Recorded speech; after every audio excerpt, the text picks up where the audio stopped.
We're almost always taught that wealth is just, well, the number in your bank account, right?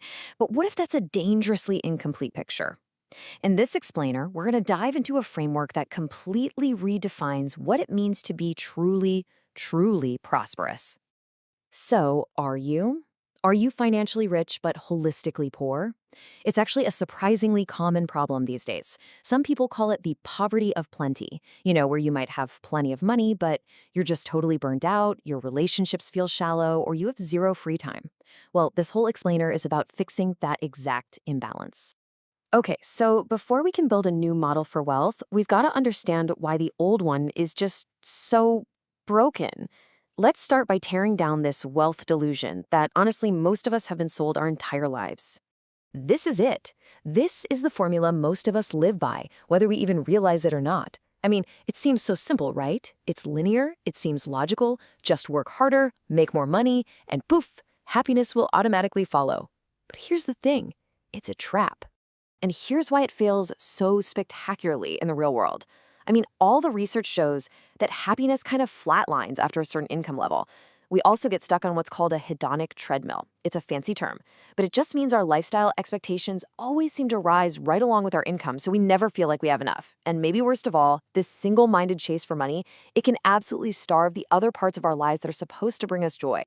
Okay, so it is definitely time to replace that flawed formula. Let's build something better. We're going to look at a new five-dimensional framework for what it really means to be wealthy. All right, first up is financial wealth, but here's the twist. We have to stop thinking of it as the goal. It's not. It's a tool. See, the real purpose of money isn't just to pile it up. It's to buy you options, to create freedom, and to finally quiet that little background hum of survival anxiety we all have. So this is the question you really need to ask yourself. Does my money work for me, or do I work for my money? Are your finances actually generating more freedom for you, or are you just a slave to earning that next dollar? I'm telling you, that distinction, it's everything.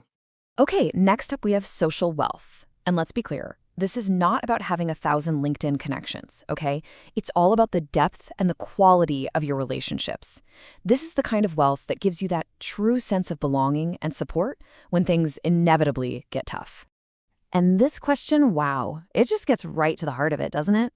Who would be there for me at 3 a.m.? Your real social wealth isn't measured in followers or contacts. It's measured by that handful of people you know for a fact you could call in the middle of the night and they'd be there, no questions asked.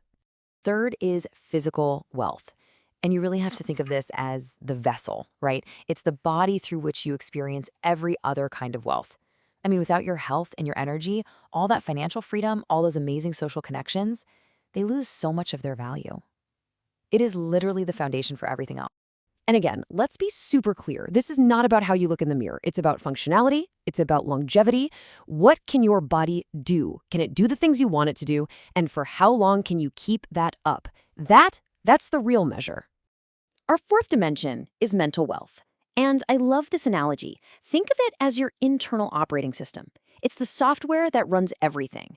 And it's not just about being book smart or what you know. It's about your mindset, your resilience, your emotional intelligence. Basically, your ability to navigate this crazy world and find some meaning in it all. This question really is the ultimate test, isn't it? How do I respond to what life presents? Because look, life is always going to throw curveballs your way. Your true mental wealth is defined by how you respond. Do you respond with adaptability and a sense of calm?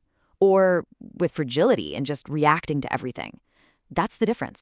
And finally, we get to time wealth. And this might just be the most precious of all. It's the one currency you can never get back. And true time wealth isn't just about saving up for retirement or having a few vacation days. It's about having real autonomy over how you spend your days, starting right now. Man, what a powerful question. Who decides how you spend your days? Is your calendar completely dictated by other people's priorities, or is it guided by your own values? The more you can honestly answer, I do, the richer you are in this dimension.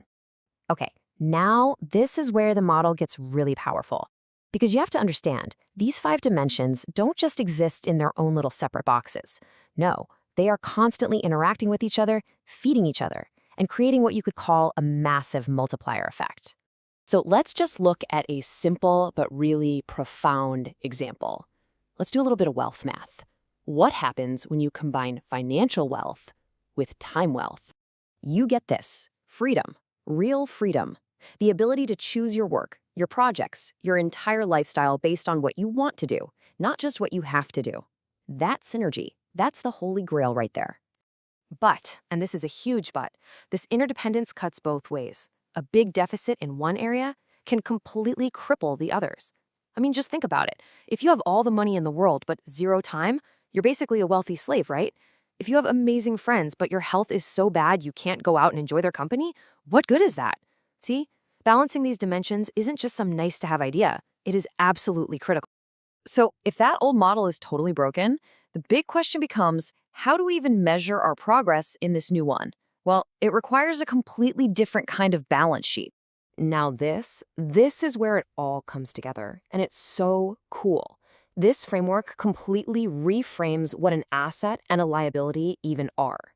Forget just money for a second. Look at the social row. A deep friendship, that's a massive asset. A toxic relationship, that's a liability that is actively draining you. Or look at mental wealth. A growth mindset is one of the biggest assets you can have, while those limiting beliefs are liabilities holding you back. This gives you a super powerful tool to audit your entire life, not just your bank account. Okay, so understanding this framework is a fantastic first step. But actually building this kind of wealth, well, that takes more than just a quick audit of your life. It requires a fundamental shift in your identity. It's about who you choose to become.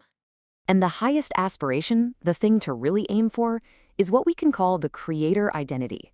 This is the mindset of someone who truly believes they can generate wealth in all 5 dimensions, not just collect it or consume it. Their whole focus shifts from just taking to actually creating, from a mindset of scarcity to one of abundance, and from thinking just about themselves to thinking about their legacy. So, let's land the plane with this thought. Your wealth isn't just what you have, it's what you are. True wealth is an internal state before it ever becomes an external reality. It's just a reflection of who you are. So as you look at these 5 dimensions, the most important question isn't just about your money, it's about your entire life. So here it is. What's one small investment you're going to make this week to grow your holistic wealth?